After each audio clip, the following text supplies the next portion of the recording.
And to, review the country's national security strategy this morning, first let me introduce in our studio here the Director of Defense Information, Defense Headquarters, Abuja, Major General Jimmy Apple. We're very glad to have you this morning, Major General. Thank you for having me. Thank you so much. And as usual, we have our regular here, Kabiru Adamu, Security Risk Management, who is here also to talk more about this very strategy as being put in place by the federal government. We're going to review that this morning. Welcome, Kabiru. My pleasure. Good morning, Madavo. Thank you so much. Yeah.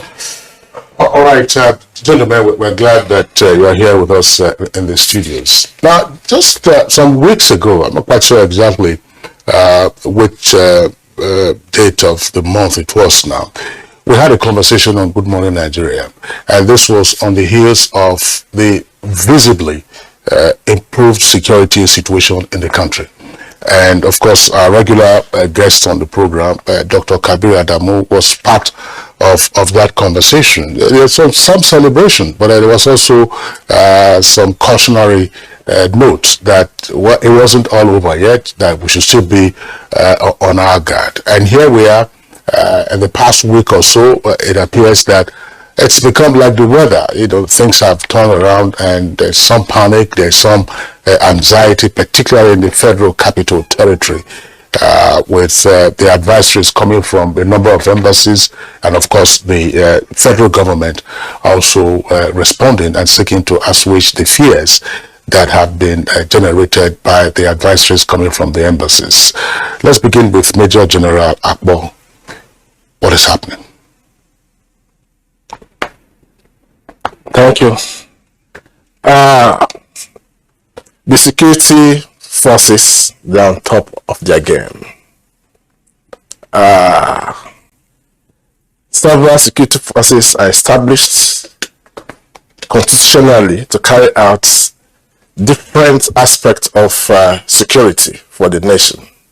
And like you alluded to, in the Northeast, where we have Operation Hadinkai, we are almost achieving the end state. And which is the end state? It is that state of affairs where people can rapidly live their dreams. You also said, and which is the truth, that several insurgents have surrendered with their families on account of the activities of the military and other security agencies. People who have been displaced are returning to their ancestral homes to live their lives all over again in safer environment. Gradually, the end state is being achieved in the Northeast. And coming to the Northwest, the enemy of the state, the insurgents, are also receiving very bitter beating.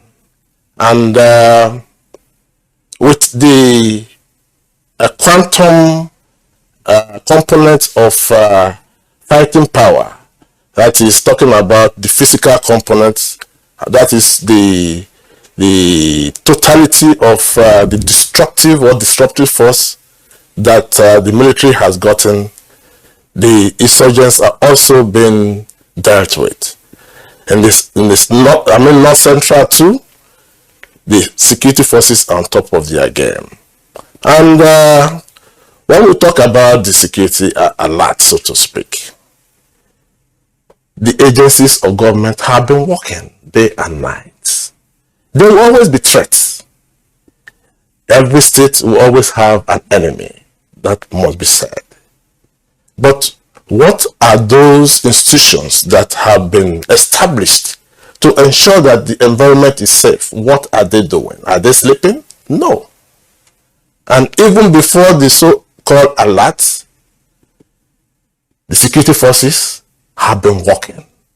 And in this circumstance where you don't see what is being done, the operations are intelligence driven. The operations are intelligence driven, but it is because you won't see what they are doing, you won't hear what they are doing, you won't know the quantum job that is being done on behalf of the citizenry. So, the security forces, they're on top of their game to keep the environment safe, and that they will continue to do. And therefore, like the president said, there's no cause for alarm because the security forces are keeping guard to keep everybody safe. Thank you. Okay, thank you so much, Major General Jimmy. Let's turn a little bit to Kabura Adamu here and then get his own perspective of the whole scenario as it's been unfolded, in the recent past, and then, occasioned by the United States, UK, travel advisory and security allied to Nigerians and, of course, residents of the FCT in particular. Major General Jimmy said the security personnel are on top of the game. And, of course, from what we heard yesterday, the outcome of the security meeting convened by the president, it's all about assurances and stronger assurances to all Nigerians that it's okay, and this is buttressed by what the Major General said, that every country, every nation, and every individual, to be more specific, must have an enemy insofar as you're alive. And that's the issue the security agencies are trying to really tackle. What do you make out of this, advisories being issued, and of course the government's response to these advisories vis-a-vis, or rather against the background of a renewed strategy, or Nigeria's new strategy to, fight insurgency and banditry and kidnapping, just as confirmed by the Major General, that especially in the Northeast, they're heading towards the end? Thank you, Nadabu. Let me start by saying every country has a constitutional or statutory responsibility to protect its citizens. That is something you can't take away from any country. And in the case of Nigeria, it is of course enshrined in our constitution. Section 14, subsection 2 makes for that provision. However, when it comes to diplomatic relations or international relations, there are principles, there are protocols, there are several formal arrangements that have been made to avoid conflict between nations. Because of course, when two interests come together, especially where there are differences in the two interests, the possibility of a potential conflict is extremely high. So protocols have been established. In other words, if you are in another country, you cannot do anything that will affect the local politics of the host country. So in this instance, our allies, because both the US, the UK, Australia, and several other countries that released that alert. It's a terror alert. I want to emphasize that point. And then they updated their travel advisory. And it has had consequences, adverse consequences, on especially the hospitality industry and several other components of our economy. Now that's not what friendly countries do. Friendly countries work together with their allies to support the stability of those allies. So in this instance, an acclaimed terror alert, and I use the word acclaimed, especially given the statements coming from the Office of the National Security Advisor, the Minister of Foreign Affairs yesterday, one can conclusively say that that terror alert was acclaimed. In other words, it could have been a misinterpretation of an intelligence feat that led to that terror alert. Again, I go back to established protocols within the diplomatic cycles. There are ways to have shared that intelligence with the Nigerian security agencies. As an example, at the risk of being a little bit too open, the National Intelligence Agency has established platforms for liaison sharing, intelligence liaison sharing between them and the United States and with the UK. So that's one avenue, as well as several other avenues to share that so-called intelligence between friendly allies, and then of course agree the best way to manage that intelligence. Now I'm also emphasizing this point because no foreign country can protect itself in another foreign country. It is the host country that primarily protects that foreign country. In other words, yes, that foreign country will have its own security arrangement, but essentially and ultimately that security arrangement relies on the protection of the host country. So what is the essence of releasing an alert that would trigger the type of reaction that we've seen? So again, I think that's something that is fundamental, but we need to come back and take responsibility. What do I mean take responsibility? Just like General mentioned. Before, Kabir, before we get into taking responsibility, I would like us to further explore the apparent misuse of diplomatic channels of communication. I think that is also important. You've raised a number of very important issues. One, to say that if your nationals, whether they are service personnel or private citizens, are in another country, you as a country far away, you do not have a primary responsibility for the protection of those persons, particularly with their diplomatic staff. There are international conventions that obligate the host country to protect those persons who are around. That's why, for instance, Nadabo, there is a special diplomatic protection unit operated by the Nigerian police, and so on and so forth.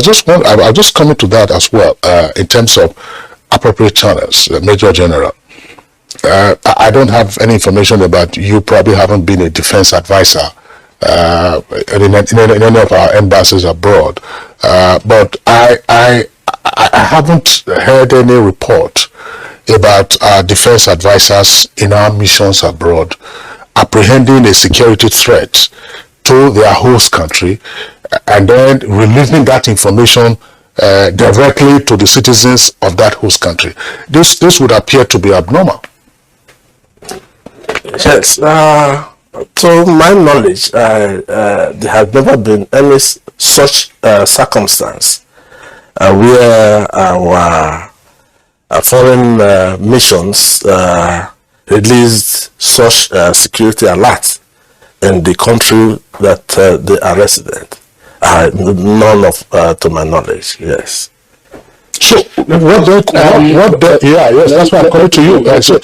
Because part of what we also hear, usually after the fact, after the long delay after the fact, to say, oh, and I've mentioned this during our newspaper review on Good Morning Nigeria, that you will hear OECD countries, that's to say they developed what they say, oh, they shared intelligence, and that's how they were able to stave off some potential terror incident and so on and so forth.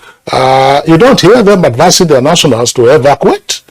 So it is within their right. Let's not take that away from them. It is within their right to do anything to protect their citizens. We have to acknowledge that they have that right, as it were, but they also have a responsibility as enshrined in protocols that are well established within international relations and diplomatic conventions to respect certain components of the agreement they have with their host country. In this instance, the release of terror alerts, the evacuation measures are key practices within diplomatic relations. I can give you instances where we've had to evacuate our citizens from different parts of the world, but that evacuation is based on certain developments that are incontrovertible. I want to emphasize that point. As an example, a state of war or a state of conflict that has reached a point where the capacity of the host nation to protect the diplomatic representation is almost agreed has come to zero. Mali is an example. Developments that happened in Sierra Leone in the past, Liberia, Somalia, Central African Republic. London, the conflict is well established. So the question, and I mean, I'm speaking now as a risk management specialist, what circumstance did we reach in Abuja that would have triggered an evacuation? I can't think of that circumstance. I've asked myself, there are exit points within Abuja, and I'm being careful. This is a public, space. The airport, the routes. There are, at least to my knowledge, 3 or 4 routes that you can use to exit Abuja, and I don't know of any non-state actor. I emphasize that point. Any non-state actor that has the capacity to ground this location that I've mentioned. Yeah, you could have a single attack. You could have multiple attacks. But just like General has mentioned, And there have been no such incidents. there had no, so even if there was information that something like that will happen, the best thing to have done was, especially I emphasize from an ally, is to work with our security agencies to address that threat, not to increase the potential of the threat. And I think this is where I stand. To what extent did this terror alert jeopardize further security operations? Assuming that you were pursuing a thief and at the point you were almost catching him, there was an alert that alerted the thief to the fact that he is being tailed. You know, in an asymmetric operational environment like this, intelligence is very scarce and it evaporates very easily. And therefore, an aspect that we need to also interrogate is how much did the alert jeopardize further security operations, that we have to go back to the drawing board to pursue somebody that was almost apprehended.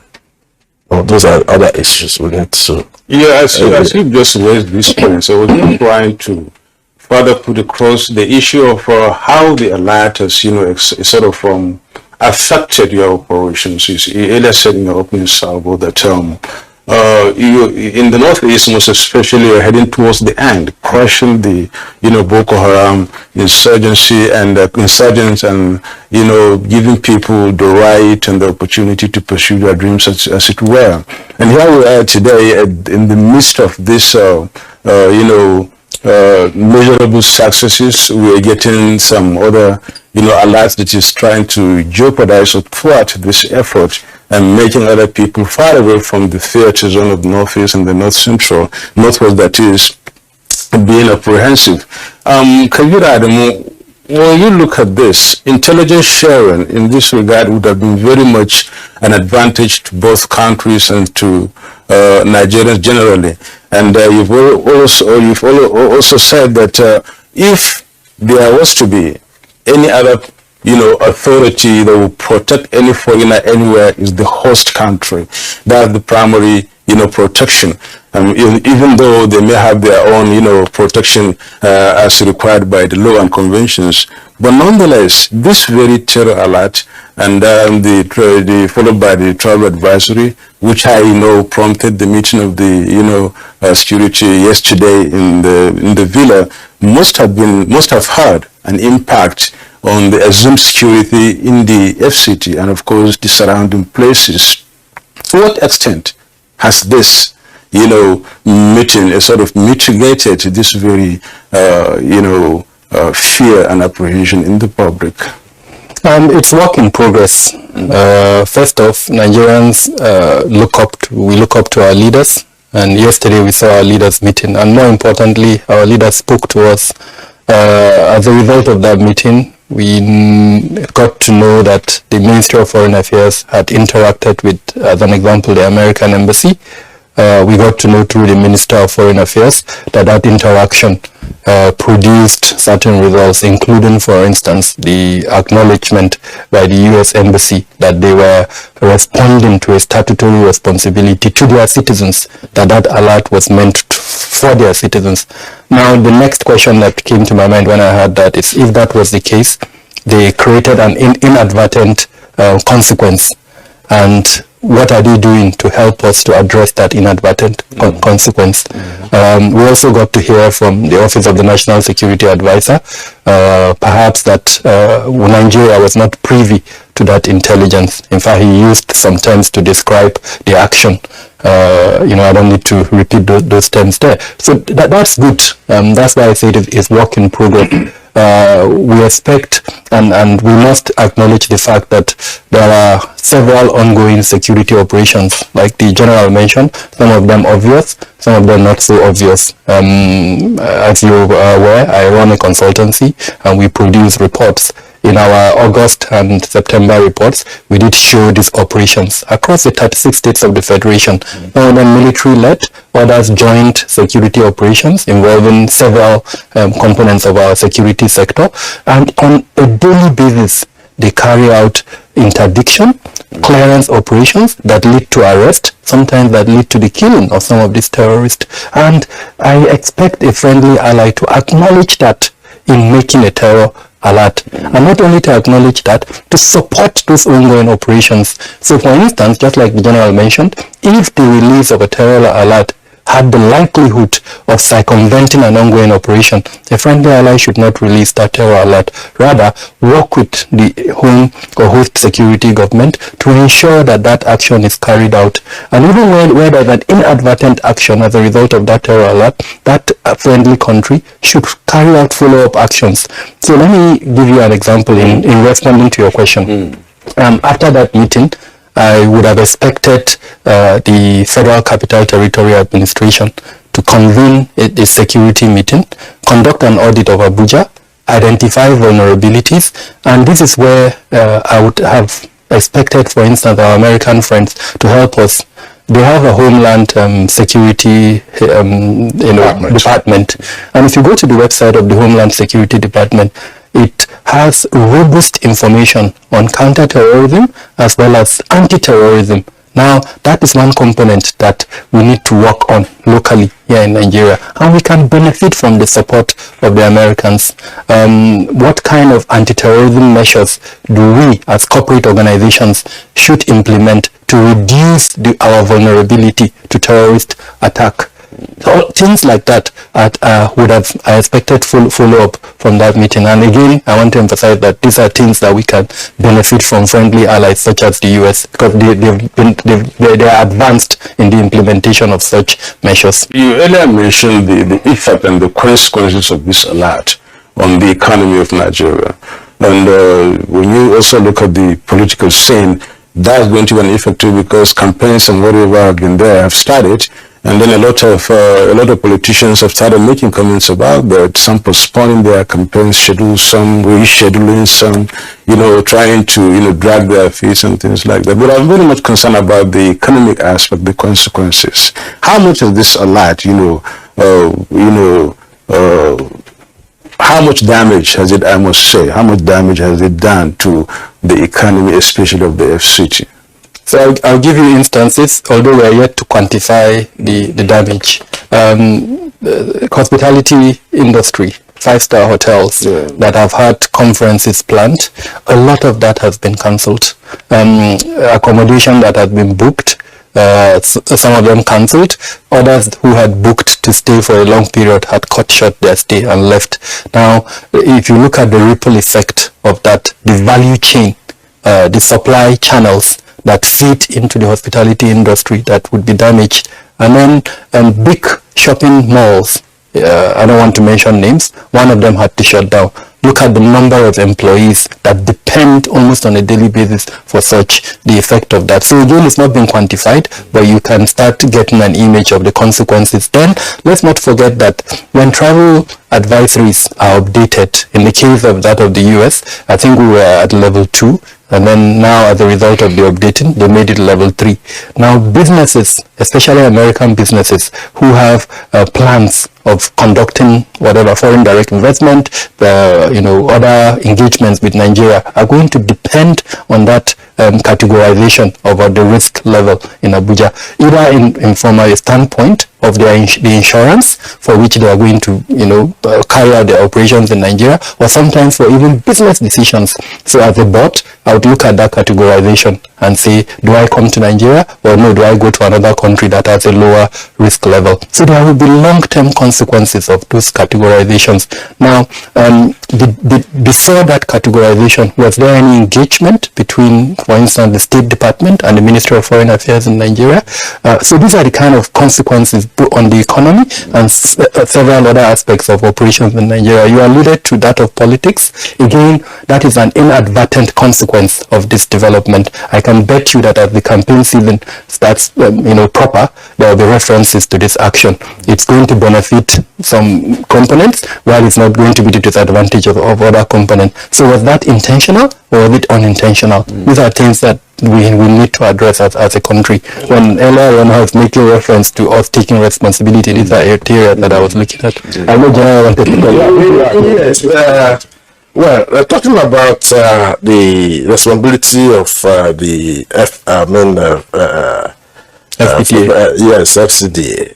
I'm aware that from time to time, several security meetings are held to recalibrate the security architecture within the FCT. I'm very much aware of that. And with the security alert, several such meetings have taken place and measures are being taken. I mean, even before then, that's what I want to harp on.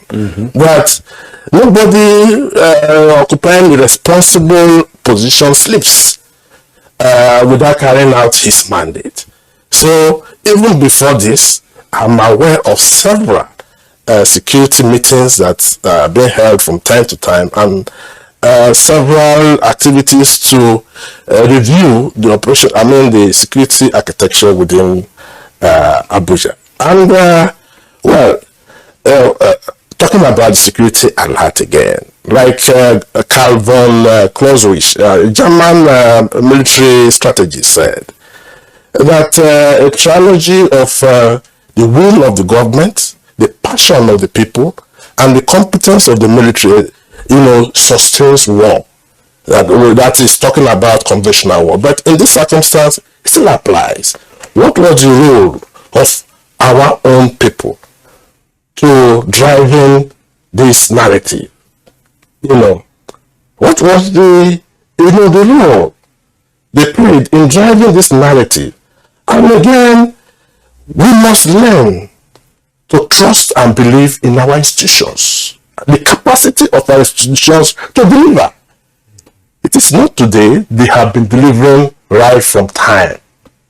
I can speak, for the military. Right from the time of the Congo, talking about Liberia, Sierra Leone, Darfur, Somalia, Yugoslavia,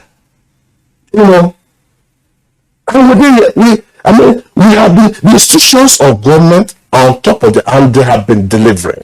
How much does the citizenry believe in the institutions that they have? Because you cannot live on borrowed garb and be proud.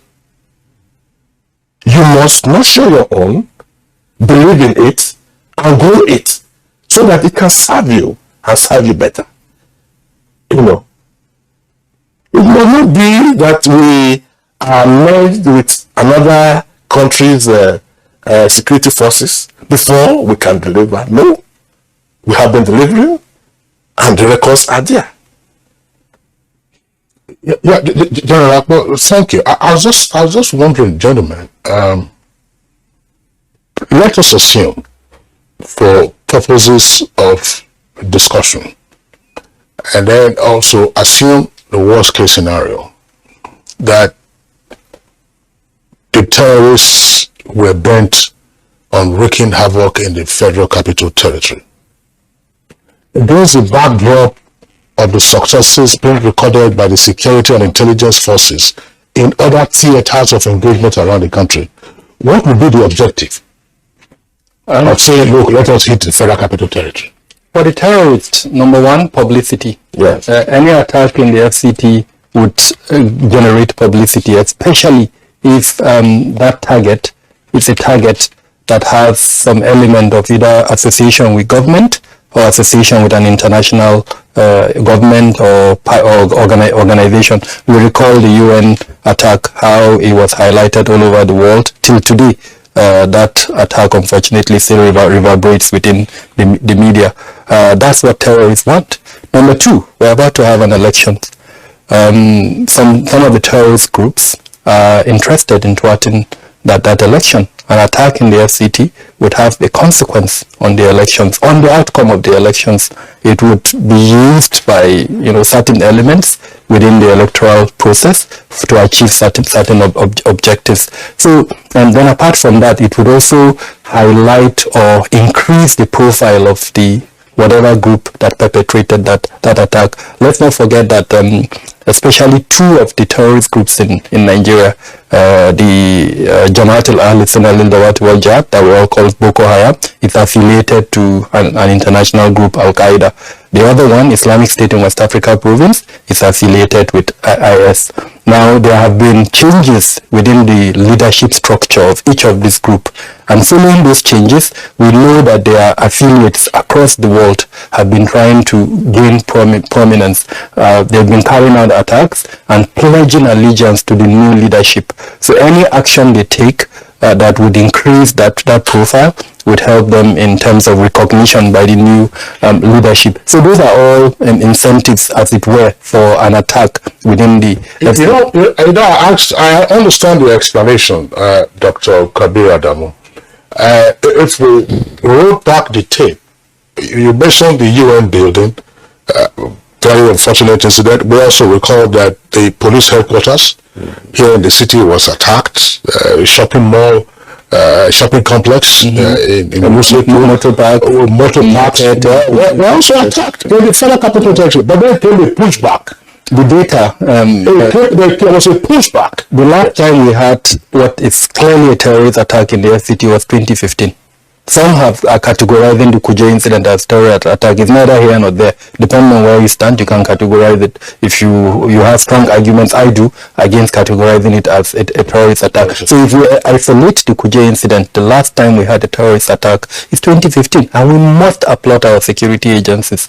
We know the enemy is trying to carry out attacks, but they successfully, I want to emphasize that one, prevented that attack since 2015. Anyone who lives in FCT Abuja, if you recall what was in 2014 and 2015, and you look at what is today, you must applaud our security agencies. That does not remove the fact that there are still vulnerabilities. And when I mentioned earlier on work in progress, I'm a specialist.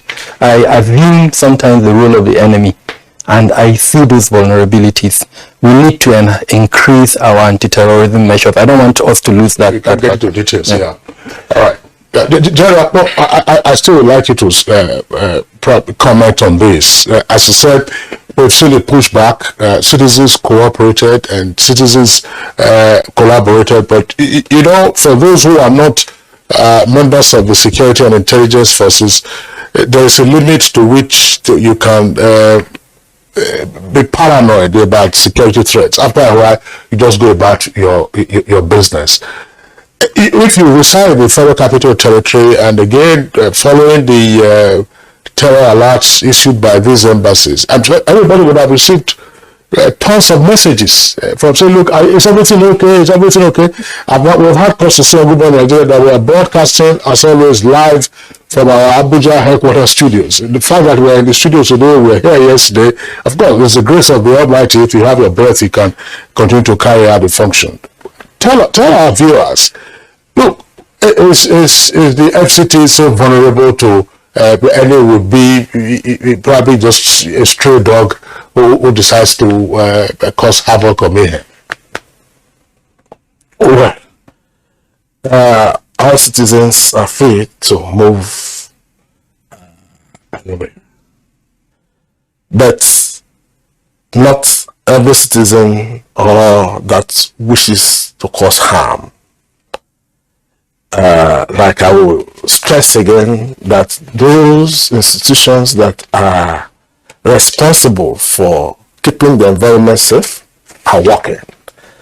I also want to come back to what I said earlier about the trilogy and the passion of the people. Now, as citizens, we must become very active citizens. Yes, they are active citizens, but we need to have many more in that contingent. Talking about responsibility of the citizenry, we must now start knowing who our next neighbor is. It is no longer proper for you not to know your neighbors. And for the good and for the bad times, though, you know, we must begin to take citizenship as a serious responsibility that you must make sacrifices of time, sometimes sacrifices of injury, and sometimes sacrifices of death. It is not only the military or security agencies that have that obligation. Every citizen has that obligation to his nation, to keep the environment safe. Take, for example, those who were in that train that took the risk to send text messages to the Commissioner for Internal Security and Home Affairs of Kaduna State. That was a risk. But that galvanized an action. I tell you of a young boy who was in secondary school and a policeman was pursuing a thief. He threw his baton and he missed. He took it again and this thief was running across the path of a young boy. And he considered, was this thief going to escape? He ran and grabbed the thief. But it was not without a prize. The thief gave him an elbow blow, the pain which the boy nursed for almost a week. That is to tell you that citizenship comes with responsibility. And we must all pick our civic responsibilities and start living our civic responsibilities.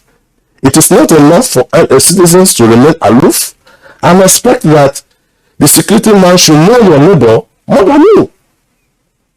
If you say knowing your neighbor, and gentlemen, when we say when General says know your neighbor, it isn't just to say, oh, Nadabo is my neighbor, Nadabo says Kingsley is my neighbor. If you see any unusual activity, I'm not saying be a busybody. If you see any unusual activity, you know, anybody who is trying to break the law will always have some oddities. You see me mixing some things in the morning. I don't go to work in the morning. I don't go to work in the afternoon. I come back in the night. You perceive some smell. These are the kind of things we're talking about. I mean, you don't have to be a ballistician. Yeah, that's to say, an expert, you know, in ballistics to recognize that something might just be amiss. Really, knowing your neighbor in this regard is just very important. Remember how we all grew up. Everybody knew almost everybody in an area because you know who comes in as a stranger and who lives and where he lives and things. But today, here we are, maybe population explosion and technology and things like that. People are almost like each to himself, and then nobody is for all as it used to be. But still, coming back to the issue you raised, Major General, Nigerians, I think, have been a little bit trying in this regard, trying to be part of the fight against insecurity and be part of that very struggle to keep the society secured. A recent example could be given from, Niger State here, where, community members and vigilantes and whatever help the military in trying to apprehend some of the, the bandits and terrorists that attacked an army barrack. And we can also see the example of the JTF in Maiduguri and Borno State, and of course some other places in the northwest. And where active citizens. Yes, and we are all active citizens. But I don't know, why are you pushing us through in trying to make Nigerians realize that the citizenship right is still not very much explored? Well, like you said, a segment of the citizens are doing their best possible to ensuring that they live as active citizens. I'm only saying that we really need the whole of society to be involved in this. Is that possible? It is possible. How? It is possible. And it's a narrative that must be pushed out. Okay. Let me come in. So under our national counterterrorism strategy, there's a component called countering violent extremism. We don't speak about it enough. Countering violent extremism, CVE, is an active component that seeks to ensure the participation of citizens. the realization that the only way terrorism can thrive is where they have influence led to the development of that CVE. And it's a very active document. It has a policy component, it has a framework, and then as far as I know, it has an implementation plan. Now that is, I think, where the gap is. To respond to your question, we need to enhance the implementation of that framework, take it away from the federal level, take it to the state level, take it to the community level, take it to the grassroots level, so that the market woman in my village in Bogondaji in Sokoto State understands her role within the national security architecture.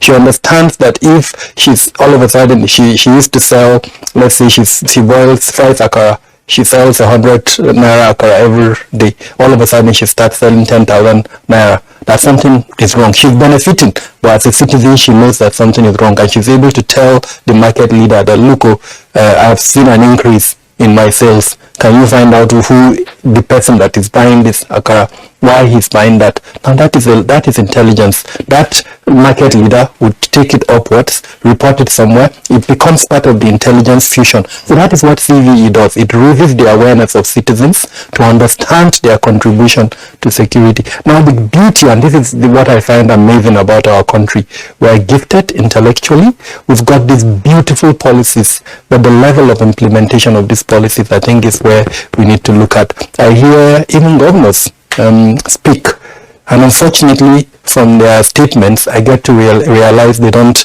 know of the existence of this framework, this countering violent extremism, even in terror-laden locations that you would expect the governors will be at the forefront of the implementation of that document. So I think that is where we need to look at, and the role of organizations that have the responsibility for advocacy and sensitization of the citizenry, I think, should be emphasized in that regard. You see, Dr. Kabir, again, of course, I mean, you are a regular guest on Good Morning Nigeria. At the end of the day, the latter part of your comment will devolve, say, on the National Orientation Agency, which will then lead further to the abdication of the collateral duties of the subnational entities. Why would it be, for instance, that subnational entities do not actively seek out documents of this nature and say, all right, this is what concerns us. This is what concerns us. So we're going to break it down. There is no subnational government today, let's say at the state level, that doesn't have a radio station or a television station, or for that matter, a Ministry of Information. Exactly. You could have attached to it Ministry of Information and Orientation, Ministry of Information and Arts and Culture, and so on. You have that. What do those institutions do at their state level? And we're talking about flood and alert to citizens to say, look, flood is coming, go to higher ground. Now it comes, shoots people away. Over 610 persons died in the course of the flood. So what is it that the state governments in particular, and then local governments as well, to say, like the sensitization you're talking about in terms of security, citizen duty? You gave the typical example of, say, an akara seller who sees a spike in the business from, say, 1,000 naira daily to 5,000, and the same customer who is coming to come up buying up all this akara, sometimes 7,000, another time 10,000. Is it the business, for instance, of Noah directly? Is it the business of General directly? Or is it your business? There is a local government in that area. That local government will go there collecting rate. The first thing they will do is, pay your money. Otherwise, we will collect. So if you can collect rates from me, why can't you also enlighten me? So I think this is a tip, frankly, you are giving to those that are campaigning to be our next main them. And I hope that when we interrogate them, these are the kind of questions that we would ask them. What do they intend to do to block the gap between the federal and subnational structures, to ensure that when we have a policy, it's not just a federal policy, it's a national policy that involves both the federal and state government. I keep on saying in my analysis of the current security situation that one of the gaps that we have is this, as it were, gap between the federal and state levels in terms of the coordination of security policies. As part of this conversation, I think we need to talk about the value system. We need to talk about social cohesion, because they all have an impact on the point that General made. If our value system is reinvigorated the way we used to know it, I mean, I remember it growing up as a kid. If a particular family is accused of, let's say corruption, the likelihood of even that family getting a spouse for their kids is affected. But today, the same person who is corrupt, who went to steal money, you would see parents, desirous of giving their children to that family. Exactly. So what happened to our value system? How do we start changing that orientation? And these are things that I think we need to discuss as a people. Again, we're in a pre-election year. We've been presented manifestos, or we're still being presented. We need to, as a people, start interrogating these components. And security is not just guns and weapons or uniforms. And sirens. Yes. It has all of these components that we're discussing, and I think we need to galvanize that. We talk about kinetic and non-kinetic component. So this is the time, I think, to see how we can have a synergy of these two, so that at the end of the day we have what we want. In conclusion, I want to also mention the social contract. It would be unfair to sit and put the responsibility of security on citizens. The trilogy that General referred to has components of government, it has components of the security sector, and has components of citizens. If when you look at the social contract, each of these components will play a key role. Perhaps the role of government is higher, because in that social contract we abdicated certain of our rights and put on government. I'm remembering now one of the issues that we raised when we had this conversation on the improved security situation in different parts of the country. And one idea that emerged from that, I'm sure Kado will confirm this, was to say, yes, the citizens on their own have a role, but that Nigeria probably has the largest collection of security persons, civil security persons, than anywhere in the world. If you go to most affluent neighborhoods, even middle-class neighborhoods, every house has a security guard. Every house has a security guard.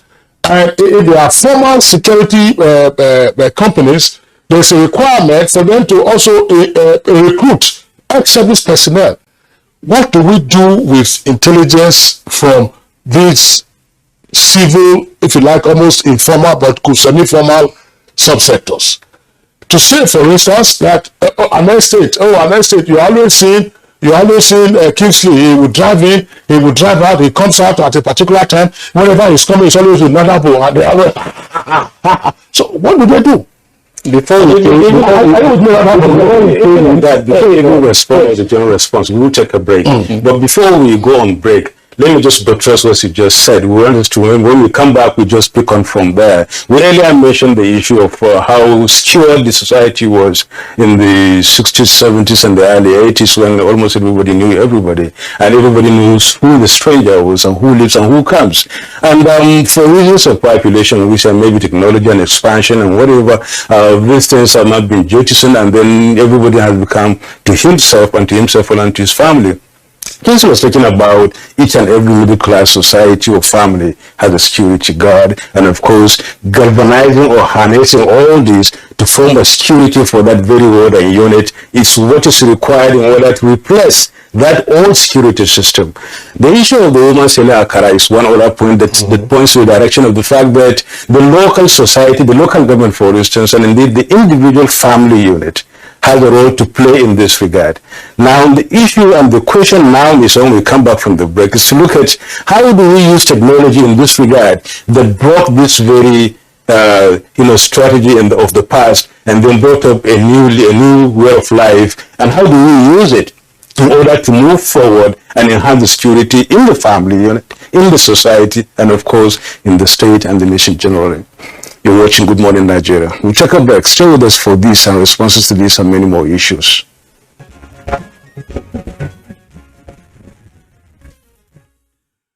You're still watching Good Morning Nigeria on the network service of the Nigerian Television Authority. Our two guests are still here with us in the studios. Major General Jimmy Akwa, who is DDI, that's Director of Defense Information, and our regular guests on security matters, Dr. Kabir Adamu.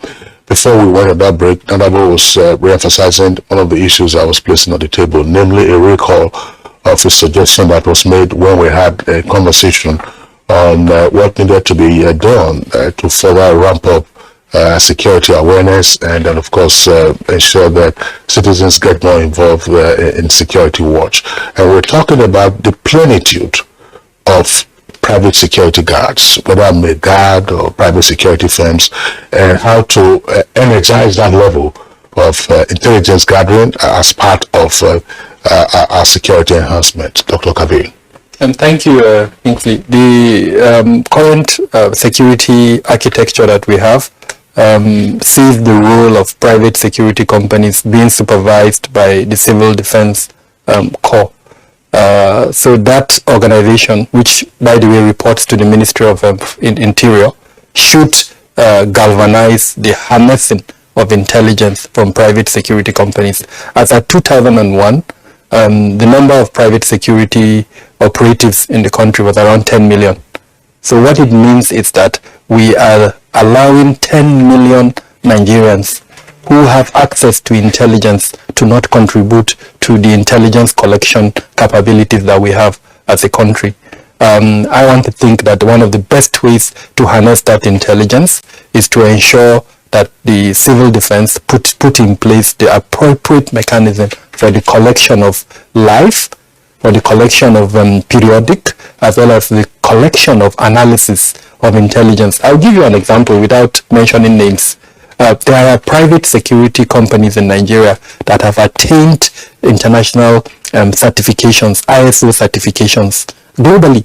So what it means is that they can operate in any part of the world because of that ISO classification. The only thing we have not done for them is to arm them. But in terms of the standards that they have put in place, they are recognized globally. So those organizations, based on the intelligence analysis that they do, can help our national security posture. There are companies like the one I lead. The reports they produce are of an international standard, and all of that can be fed into our security collection, capability, especially the intelligence collection capability. So again, I think it's the responsibility of the NSDC to harness that intelligence and make that intelligence available. I'm hoping that, I think it's high time for a review of the Nigeria Security Agencies Act. It was passed under a military era, and as far as I know, from the First Republic, Second Republic into the Fourth Republic, we've not had a review of that act. Perhaps a review of that act will enhance some of these intelligence collection capabilities that I've mentioned. Let's not forget that the private security companies are not the only one. You need to look at an organization such as the Man O' War that has grassroots representation, which incidentally is under the Ministry of Youth and Sports, I think. You need to look at the VGN, Vigilante Group of Nigeria, I think, which is, I'm not even sure under which ministry it's under. The last time I was here in one of, not the last time, in one of the programs, we talked about the role of tricycle operators, and the co-discussant told us the number of tricycle operators, how we had harnessing the intelligence from groups like that. NURTW, the fact that they are on the route every day, precisely, before anything happens, they know on the route. How we harnessing that kind of intelligence? So I think we need the review of that act to see the role all of these ministries and organizations can play under the auspices of the Office of the National Security Advisor. I think it's one of the ways to... And something also could be said of the Boys Brigade, for instance, and the JNI, security outfits and all these religious security outfits that really,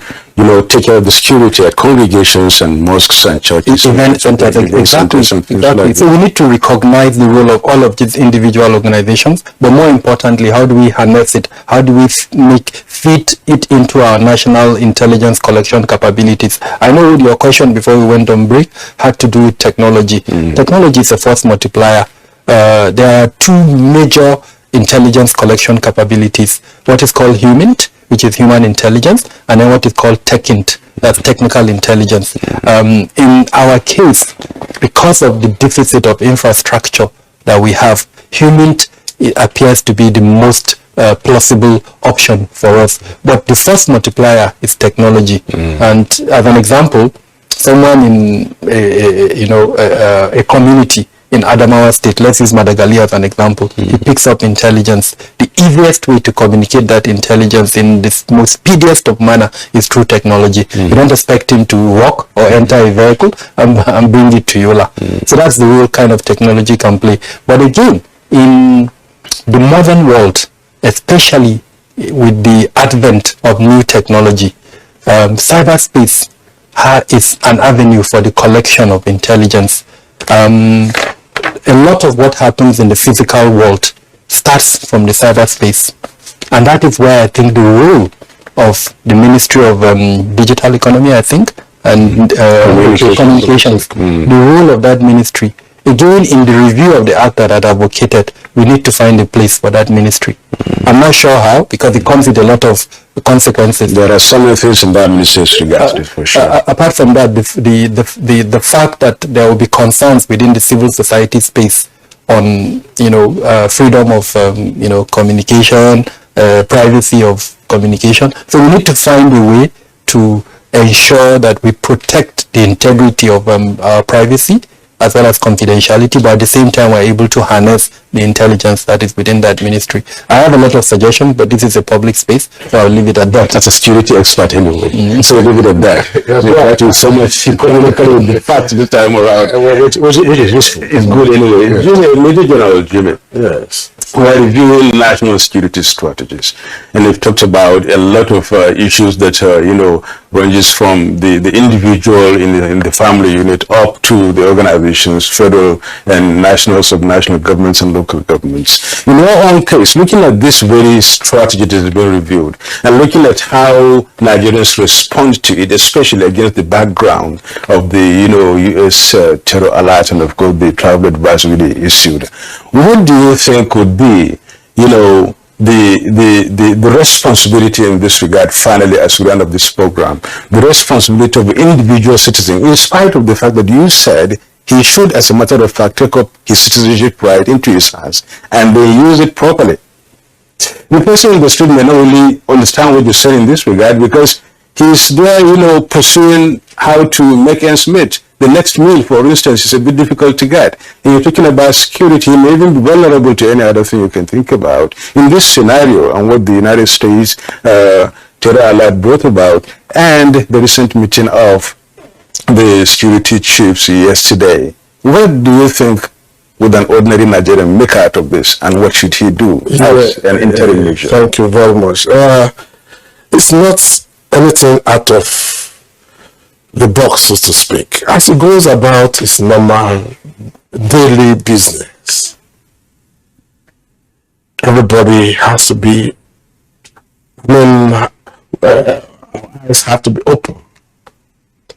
Be aware of your environment, wherever you are. Like the cliche now, if you see something, say something. Yeah. And I want to disagree with a brother here regarding busybodies or a little. When it comes to national security issues, I will actually urge all of us to be busybodies. We should actually be busybodies when it comes to national security issues. But if you have a deviant and he runs into your house, you should vomit him. That's a good word. Yes, Absolutely. Yes. So that the environment can be safe for you and for others. If you keep him and hide him, the day he will be beating you at home, well, you will live to view your own,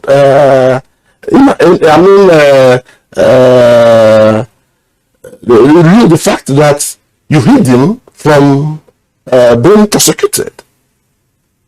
So that is what I talk about, being active citizens. Even if your son committed an offense, you must be able to produce him. It is by producing him that you will help to you complement the effort of others to keep the environment safe. You know, so as we go out to do our daily businesses, we must keep our eyes open. And for national security issues, we must all be busybodies. So that even if a terrorist act had been committed, the activities leading to the arrest of the terrorists will not just evaporate. We have a system where if an act has been committed, getting to know who committed the terrorist act is another issue. But in other crimes that we always quote, you will see somebody who will say that somebody walked past here, and as he was passing, he was throwing his arms in a manner that suggested something different.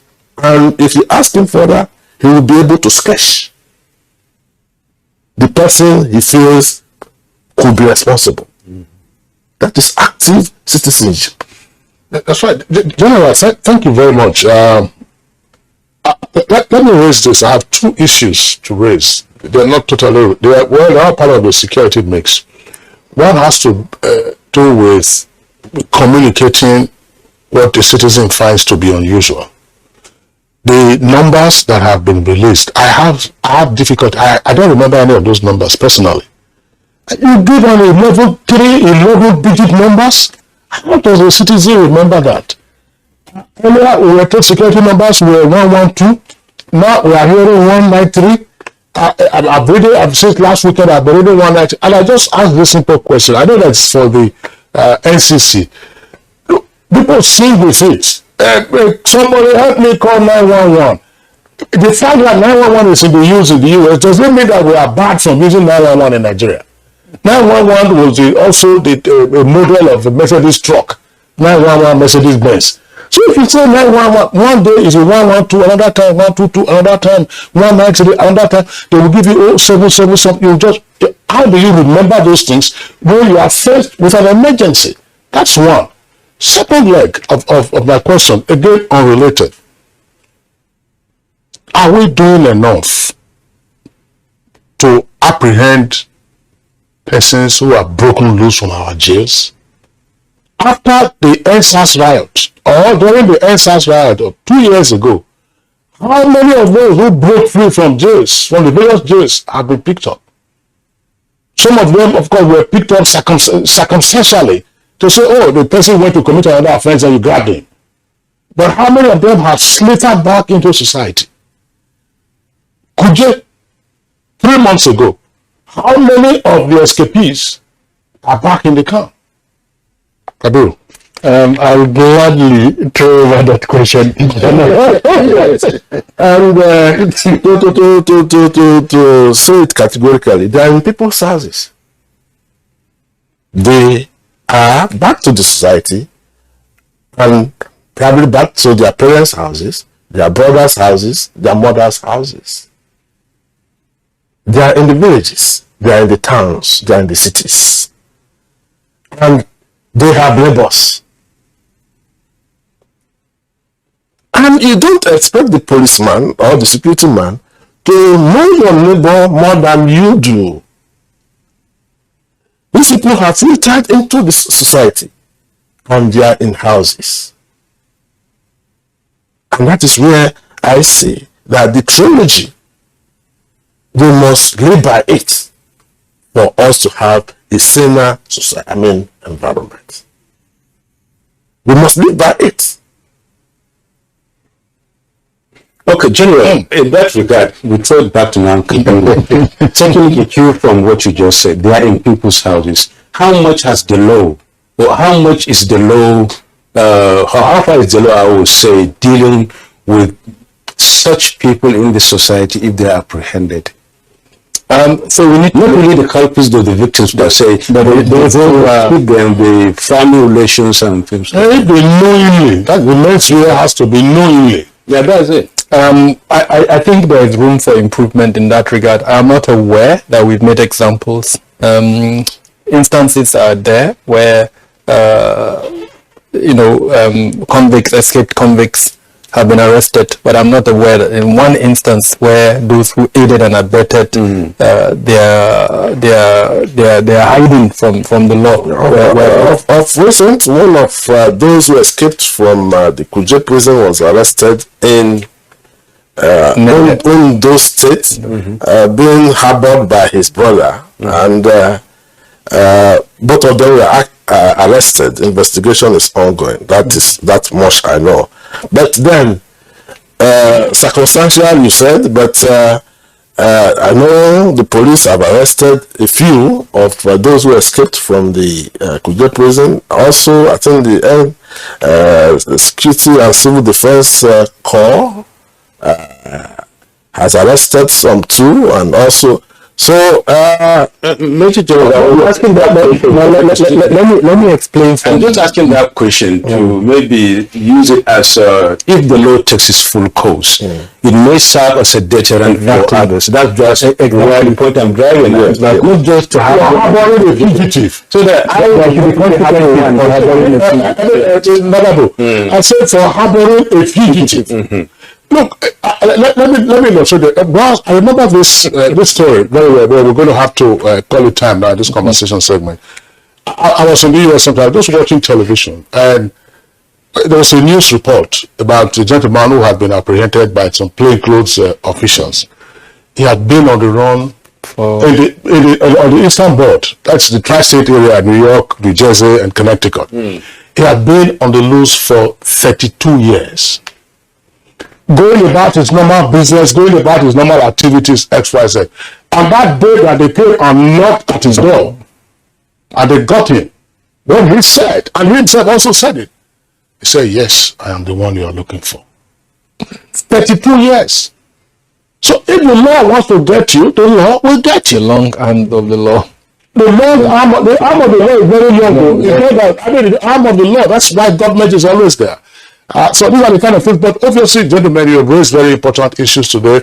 It's a conversation that we could, at just one point, not about. Sorry, we're going to sign off now. Yeah. During these floods that we had, devastating as it was, we didn't hear of any prison that were flooded and then the inmates escaped. Kotokafe, for instance, which when we already have a jailbreak, XYZ, Kotokafe was flooded. They're not on waterways. Most likely, but no, that's a happy feeling that we should have. Otherwise, it would have been so easy for the warders and everybody to open the gates and go. Dr. Kabir Adamu, regular guest on Good Morning Nigeria and security risk management experts. Always delight having you on the program. Pleasure is mine. Thank you. And Major General Jimmy Apple, who is Director of Defense Information at Defense Headquarters here in Abuja, we thank you for being our guest on the program. Thank you. All right, so let's go over now to sports.